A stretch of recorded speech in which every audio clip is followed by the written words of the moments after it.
Welcome back to my channel. Welcome back to Daily Race C for Monday the 27th of January. And in a completely unexpected turn of events, welcome back to Deep Forest. Bet you weren't expecting that when you saw the new dailies. And if you're looking at this picture and you're thinking, why is Rory trying to go into this corner backwards? Stay tuned to the end for last lap shenanigans. So, as we said, Deep Forest, Daily Race C, Monday 27th. And if you watched last week's video, and quickly I will say a big thank you to everyone who watched last week's video. My very first video getting over 100 views is just amazing, unexpected. If you watched last week's video, you'll know that I plebbed the grid start. So you're probably thinking, I bet Luke made sure that he got a really good start for his video this week. Well, in another unsurprising turn of events, I plebbed it again. So, my big tip for this week is don't try to anticipate the light, just react to it, because that right there is what happens when you try to anticipate it. So we started P2, and by turn 1 I think we dropped down to P10. So yeah, making life harder than it needs to be. Again, this is why I encourage people to not use their main accounts if you want to protect your driver rating in your first few races. Use a secondary account that allows you to make mistakes like that and then iron those mistakes out. So one person spins and we get up inside glass back Daz there, so we have recovered 2 positions. The difficulty of the grid starts is that they make the field spread so close that in situations like this, everybody's looking to go for a move and everybody's looking to defend. And that's the art of situations like this. The ability to make progress through the field without losing too much time doing it, knowing when to fight, when not to fight, when it's worthwhile doing so. We've got a really good run and good slipstream here, so 2 more positions gained with penalties there, and Mario gives us room. So we go for a move. It's about as late as you could do it and still be clean, so it doesn't give me the best exit because I've got to give him room on the outside. What that means is that Daz now has slipstream and he uses that to great effect to fly past both of us, and there's literally nothing we can do about it. Does make for interesting racing here in Group 4, I will give it that. It's very fun, close racing, when it's clean, of course. When it's not clean, it is chaotic. He goes a little bit deep, which compromises my line a little bit and means that Mario is still able to stay on my outside. But this is great racing, honestly. I'd live for this kind of racing, respect shown, space given, everyone understanding what's acceptable, really good racing. I decide to fall back behind Mario there, there's no point continuing to fight it. We've got Levitius behind us now, and if you look at the rearview mirror you can see that he's in the Bugatti. Now, that did factor into my decision to not keep fighting these guys until the straight here, because I don't want that Bugatti in front of me. Spoiler alert, he does get in front of me. But with the Bugatti in front of you, it doesn't quite have the same straight line speed that it used to have, but it's still very strong in a straight line, so it's going to be difficult to pass. Again, we get alongside Mario. This time we're a lot further alongside when we start braking, so it's less of a late brake, out-braking manoeuvre and more of just hold the inside line, and that gives me a much better exit, puts me immediately into Daz's slipstream, which now means I'm using Daz's toe as a means of defending against Mario. It gives me enough toe that he can't catch up. And you can see there that Mario's actually out of the slipstream because the Bugatti, with its immense straight line speed, got up alongside and got into my slipstream. They battle a little bit here. You can see that I actually made a mistake there, which cost me a little bit of a time in trying to catch Mario up. But then battling behind also gives me a little bit of breathing space. So again, just trying to push really hard, just trying to nail everything to try and get into Daz's slipstream.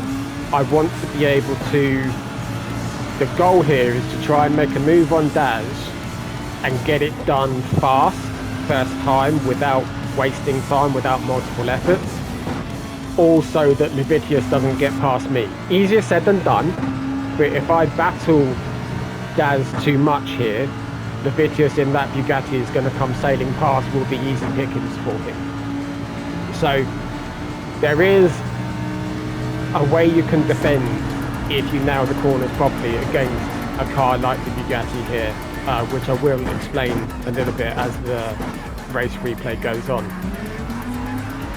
You're you see it there actually. You see how I overslowed the corner and then lined it up for a fast exit with a car in front. I mean, it's how you should be doing the corner anyway, but if you really exaggerate it, and later on this becomes relevant with Rory towards the end of the race, you can use it as a means of defence. So that got us really nicely into Daz's slipstream, and you can see that Levitius is a few tenths further back. This gives me an opportunity now. I have to make this count. I have to do it first time without wasting time, because one failed overtake attempt and Levitius is all the way up inside us and past us. Now you can see there that Daz makes a mistake. It went wrong on the way into this section. The car got a little bit out of control. He got onto the grass and this gives him dirty tyres. I know at this point, I knew before this point when the car started to slide, he's going to get a bad exit into the tunnel. So I lined myself up for a good exit out of this corner with plans on going for a move into the tunnel. It's not a typical overtaking place, but it can work if the guy makes a mistake here. We get alongside, there is a tiny little bit of contact. If he didn't have dirty tyres, I probably would have given that position back. But if we come and just analyse it a little bit here, you can see that I'm alongside. And if we have a look at it from this position, you can see we're well and truly alongside as well. So he is giving room, but he's also got dirty tyres and he's trying to defend it. Now, me personally, I wouldn't defend it with dirty tyres. I would try to just slot in behind, which kind of partly leads to the contact. I think it's 50% one, 50% the other, because I do run out a little bit there. If he hadn't had the dirty tyres and if it had upset his car any more than that, I think I would have given the position back. But on balance, he seemed like he was fine with it. We continue to race very cleanly with each other for the next few corners, as you're about to see. So yeah, you'll see with Rory where I make a different decision on what to do, trying to go for that move in the same corner. Contact does happen when you race, but for me it's about whether that contact really makes the move. Is it a push to pass, or was the move done anyway and there was just contact? And that's the difference for me for why I don't return that position. Tries to go for the outside here, park on the apex, give room, but he does have my slipstream now, and I am going to be very vulnerable into the first turn. And also, this is always allowing Levitius to catch up and get closer in that Bugatti, which is the one car I don't want ahead of me. Coming back to Daz, I defend the inside, he goes for the outside. That enables me to open up the corner a little bit, just hold the inside, and he's unlikely to be able to make that move stick. But it does rely on you really hugging the inside, taking the tightest route round, and you'll be able to defend against that move. What I'm doing now is just trying to nail everything. Just try to hit these lines perfectly. If you really get everything perfectly through here, you can gap a very slightly slower driver, and you can see that that is what's happening here. It's not by much, but it just gives me 2 or 3 tenths breathing room. At the time I wondered if that was a penalty. It actually wasn't. It was just a very creative line. But you can see that I gapped him just enough to offset the advantage of that slipstream, or to start him getting a run at me too early, but he is still very close. And Levitius is also getting much closer. And as I said, this is the one car I really don't want in front of me, so you're going to see how that happens a little bit later on. Going into the final turn here, I didn't think Daz was really close enough to go for a move, so I trusted him. You can see I messed up the turn there, and Levitius kind of saved my day, because Daz would have had a really good run at me if Levitius hadn't gone for a move on Daz. So that actually allowed me to brake. But it also means the car that is the biggest threat to my progress is now right behind me. And I don't think I have any slipstream at this point, so he is gaining. So this is where I'm going to talk about the advantages of the Lamborghini versus other cars. For one, the tyre wear. If you look at the Vitius tyre wear here, and now let's look at my tyre wear, and that's lap 6. So he's got almost double the tyre wear, maybe a third extra tyre wear, and that's going to affect your lap times. Also, if we go on board with the Vitius, you can see in this section here how much the Lamborghini pulls away. I would actually say, if we take that back just a moment, and the Vitius mentioned this on his stream as well, the Bugatti Strong here, and if you head into this corner here, you can see actually for a moment, look at where it says dgedge.com on the back of the Lamborghini, you can actually read that. And then look how much the car pulls away in this turn. And the Vitius said on stream, I think, that he felt like he actually nailed this section pretty good. And yeah, from my perspective looking at it, it doesn't look like he makes any mistakes, carries good speed, doesn't overbrake, good lines, good exits. But look how much the Lamborghini's pulled away. So if you do encounter someone in a faster car, it might not be this race. I don't think people are going to bother using the Bugatti in this race anymore. But we might have this race with hard tyres. You know, Gran Turismo love to give us deep forest a lot. And if it was on hard tyres, that's how you defend against the Lamborghini. That's how in the Lamborghini you would defend against the Bugatti. You've got to make sure that you nail the sections where your car is stronger, and that mitigates the advantage of the Bugatti on the straight. Once again, I missed the apex. But now we come into pit, change tyres. Options for changing tyres, ideally 6 or 7, I think. I've seen it done as early as 4. I've also seen people go to the end, if you've watched any streams, and not change tyres. So clearly that does work. It does leave you very, very vulnerable though. So yeah, it's just about trying to read the race and decide what is the best thing to do in your given situation. I'm usually going for a tyre change, and ideally I'm going for lap 6 if I can, just to spread that tyre wear out across the race. I'm now in a situation where I don't really want to be. We've got a pack of cars ahead, so there's 3 cars here. That's Rory, Shadow and Couch Driver, and I don't have their slipstream. I'm on my own.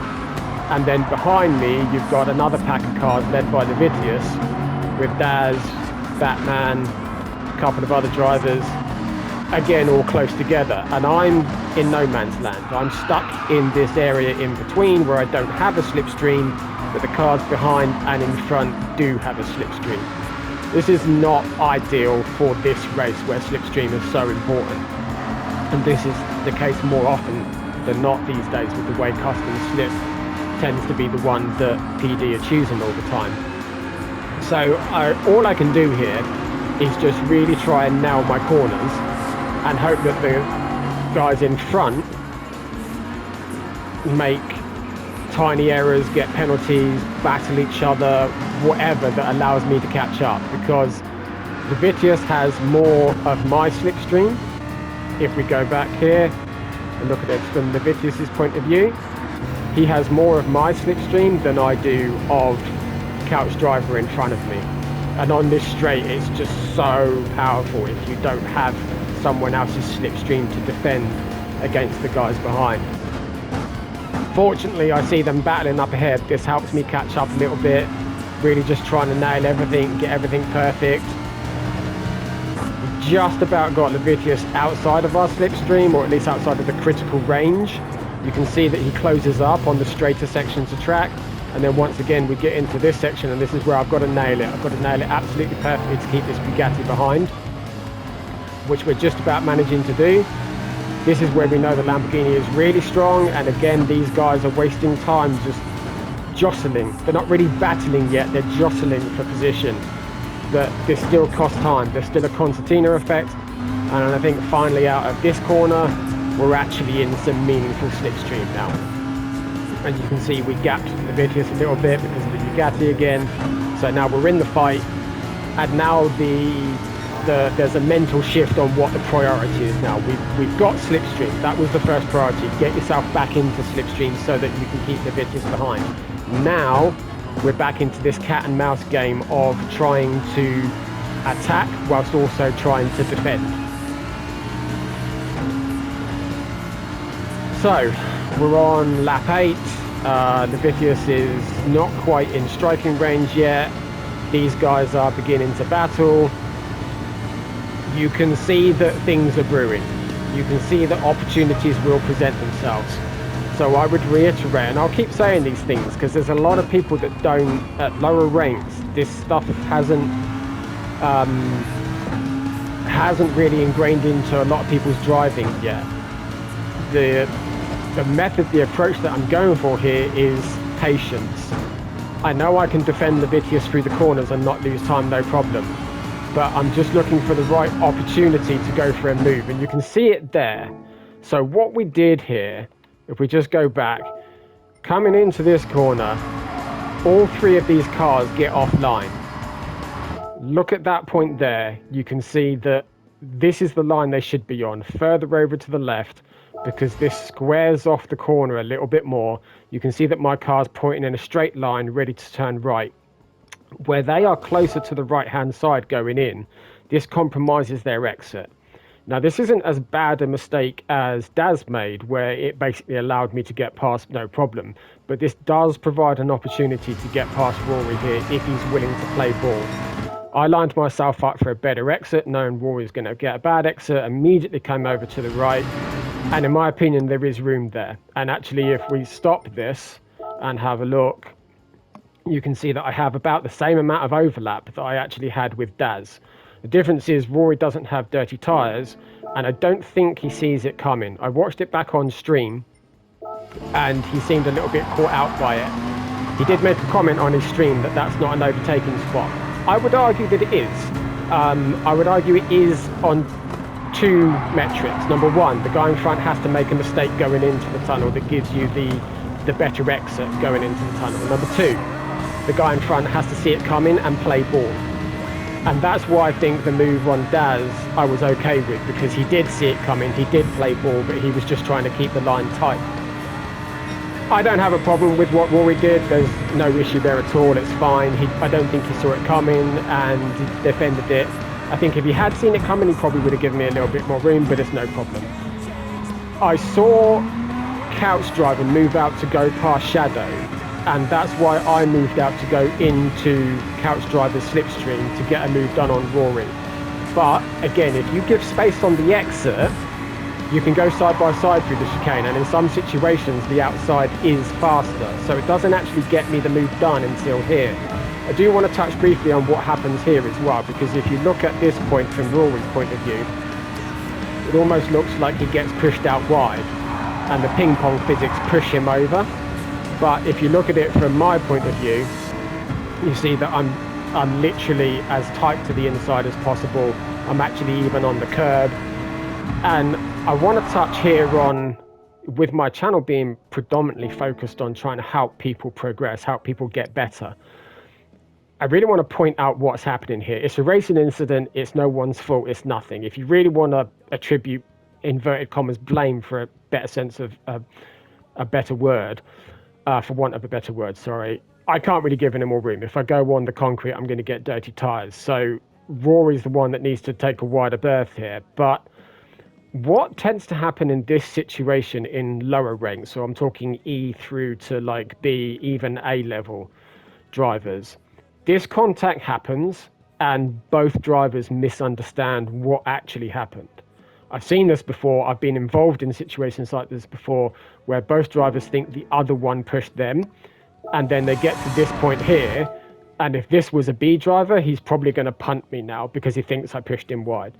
So my top tip is watch the replay and try not to judge the situation in the heat of the moment. It's amazing how often your judgment can be wrong. When we go back on board with me here, watch the rear view mirror.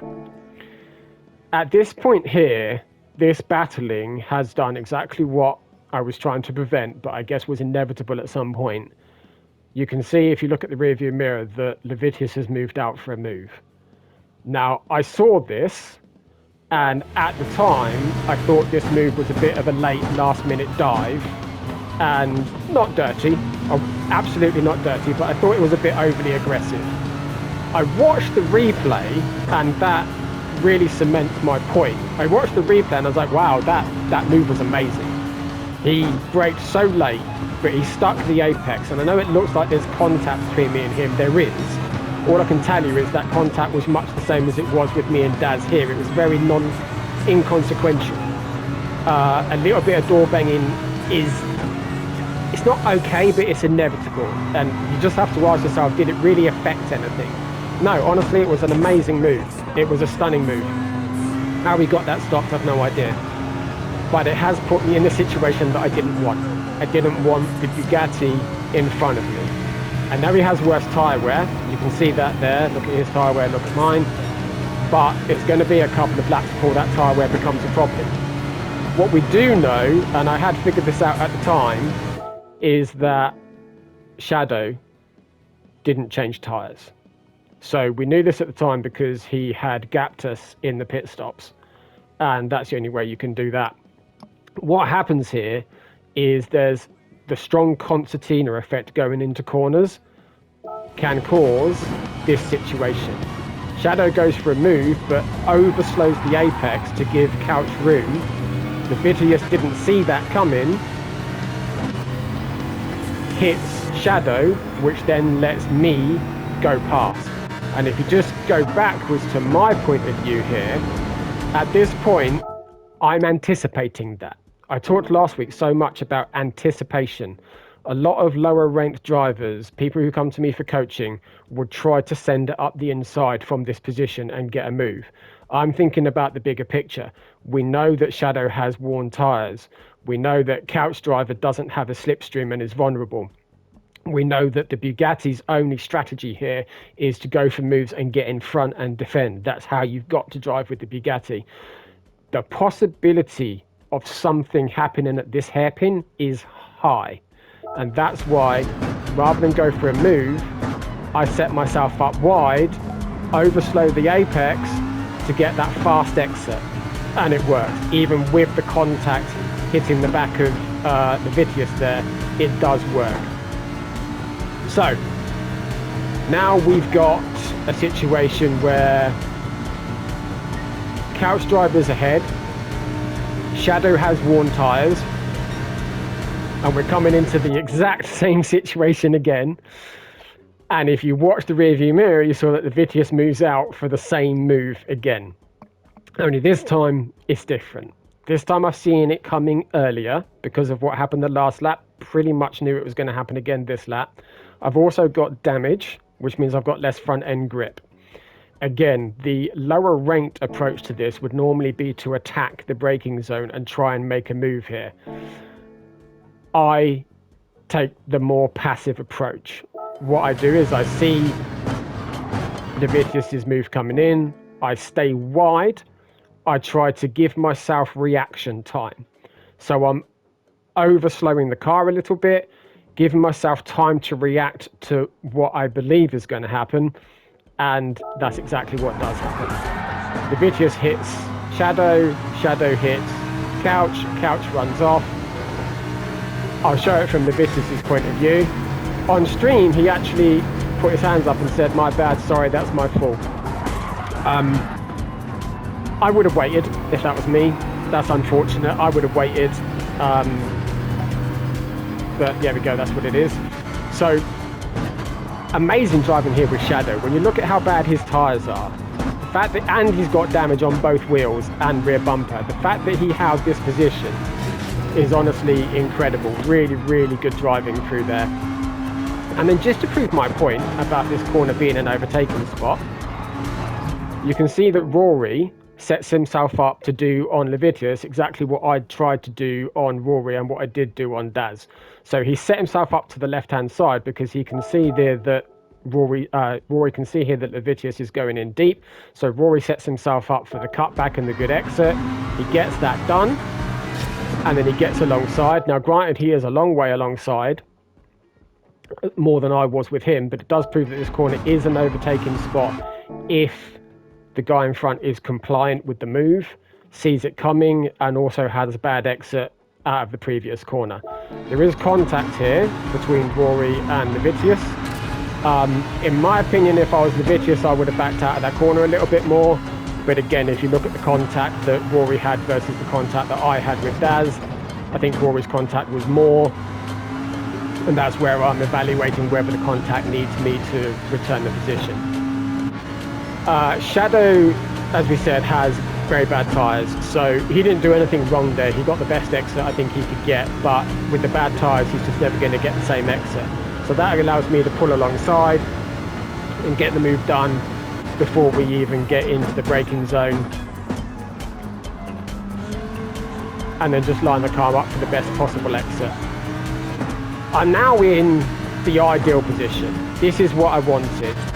So we've now got me ahead. The front two are gone. Sparks and Hogston are gone. We've battled way too much to get anything more than P3 here. But there's 2 laps left. And this is almost the ideal situation in that the guy behind me has worn tyres. However, the slipstream is still very strong and I still had to defend this corner. Shadow's not going to make that move right round the outside on worn tyres. Rory naturally gets the position. I was expecting that. So the objective here, we go back with Rory. The objective here now is defence. It's 2 laps, 1 and a bit laps left, and I have a big gaggle of cars behind me. Any one of them would be really happy to take my 3rd place off of me. At the time, I didn't actually realise how many cars were this closely lined up behind me. I was just worried about what Rory would do. At the end of the day, keep Rory behind or keep everyone else behind. Going into the hairpin on the penultimate lap, I knew that Shadow was in P3, sorry, not in P3, in 3rd position behind me. I didn't know he had a penalty. So I was mostly only concerned about Rory at this point, and I chose not to defend this. The reason I chose not to defend it, I'm going to stop this here because I want to talk about how to defend off of this corner as well.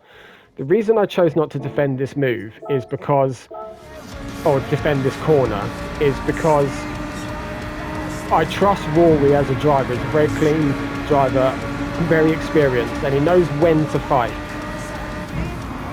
Also, if he goes up the inside on this corner, he knows I will have a run at him into the first turn. And I think that's why he didn't go for the move, because that's what he's trying to get.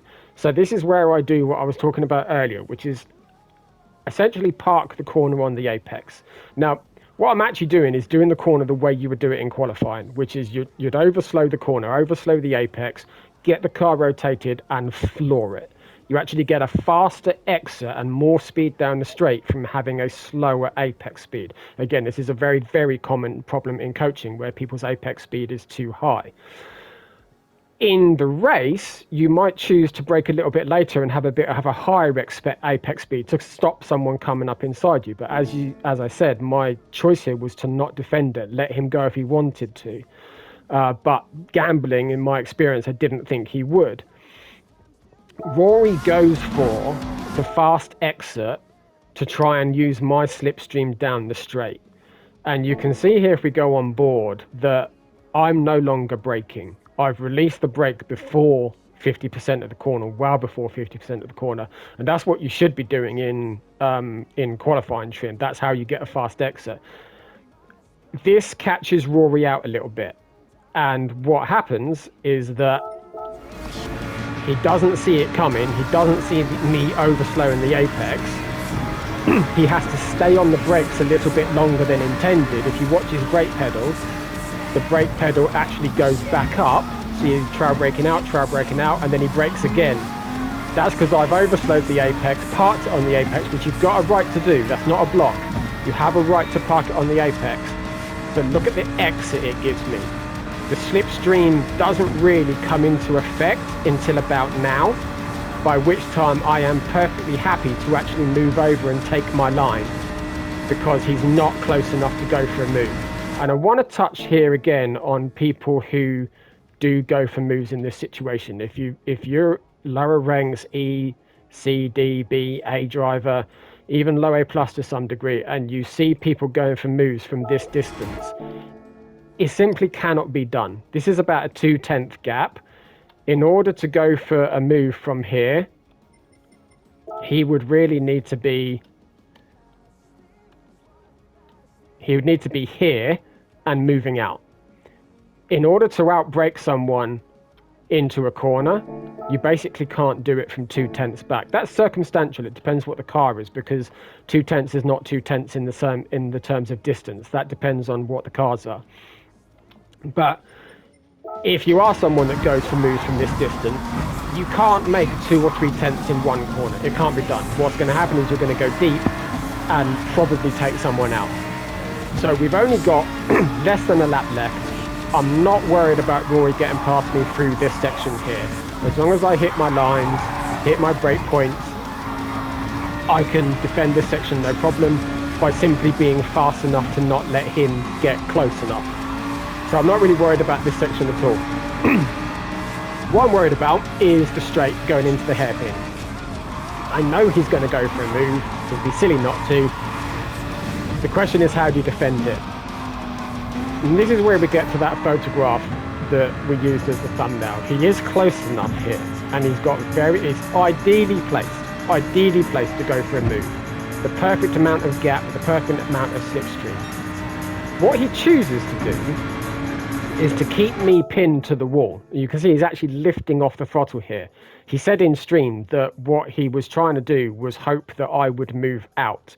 And you see a lot of lower ranked drivers in this situation will move out slightly because they know they want to open the corner up. And then Key and Rory particularly love this move where they'll fake you to the outside and then come inside. Basically, I'm not falling for that wherever possible. It's a good move. It does work. It is a move that's very prone to contact. So I don't tend to do that move very often myself. It is a move that's prone to contact because what happens is the guy in front, let's say I'm a B driver here, if I move out right and let Rory faking me to the inside, what then happens is a lot of low rank drivers will then come back across. They realize they've been duped and they try to come back across. And 50% of the time, that's the reason for the contact. He's keeping me so pinned here, I'm not falling for it. So I hug the wall, because this is another major mistake that drivers make, is they will leave just enough room. So they will think, no, I'm covering the inside, that's fine. But these guys, you will leave enough car width for the car and a piece of paper, and they're going up the inside. And by the rules of racing, that's fair. So if you cover the inside properly. Make sure that no one can get up inside. And then what happens is, because my entire car is occupying Rory's screen, he misses his braking point. Now, what he should have done, okay, let's talk about this corner. What he should have done is gone outside, because he's got enough slipstream at the moment that if he doesn't lift at this point, if he moves out to go past me, which he thought about doing, he would be alongside me into the braking zone. So if he had not done this, then coming into here, he would have been alongside me and arguably, I think, even in front. And the outside, if you can trust the guy you're racing, and I do appreciate that that's the big caveat, if you can trust the guy you're racing, the outside is better here. Pin someone to the inside. Don't try and do what Rory's done here. Go outside and then just take the hairpin holding the outside line. Look how compromised my corner is. The guy on the outside gets a far better exit. You've seen that with me several times in this video where I've got inside someone, and if you leave room on the outside, which a lot of people don't, a lot of people will run you out. But that's not a clean move. If you leave room with someone, the guy on the outside gets a better exit. In other races yesterday, I actually passed people that exact same way by going around the outside at the hairpin, not by going to the inside. But it only works if you can trust the guy you're racing with. And I do appreciate for a lot of you guys that is not the case. That's why it's good to make friends in races, because there's more chance the guy you're racing is a friend. So in the end, P10 to P3, which is not bad for second race. Yeah, literally my second race on Monday, I think it was. So thank you for watching. As always, I'm obliged to say that please visit the digitedge.com website for coaching, for setups, for the Digit Masterclass. And we also have community forum on there. And thank you so much for watching. I do appreciate you coming back to look at these videos. Again, I'm not really trying to be a big shot, big time YouTube content creator, just trying to complement the coaching and what I do, and hope that these videos can be of help to you guys. So thank you very much for watching. And if it is of help to you, please leave a like and a subscription. Thank you. Bye-bye.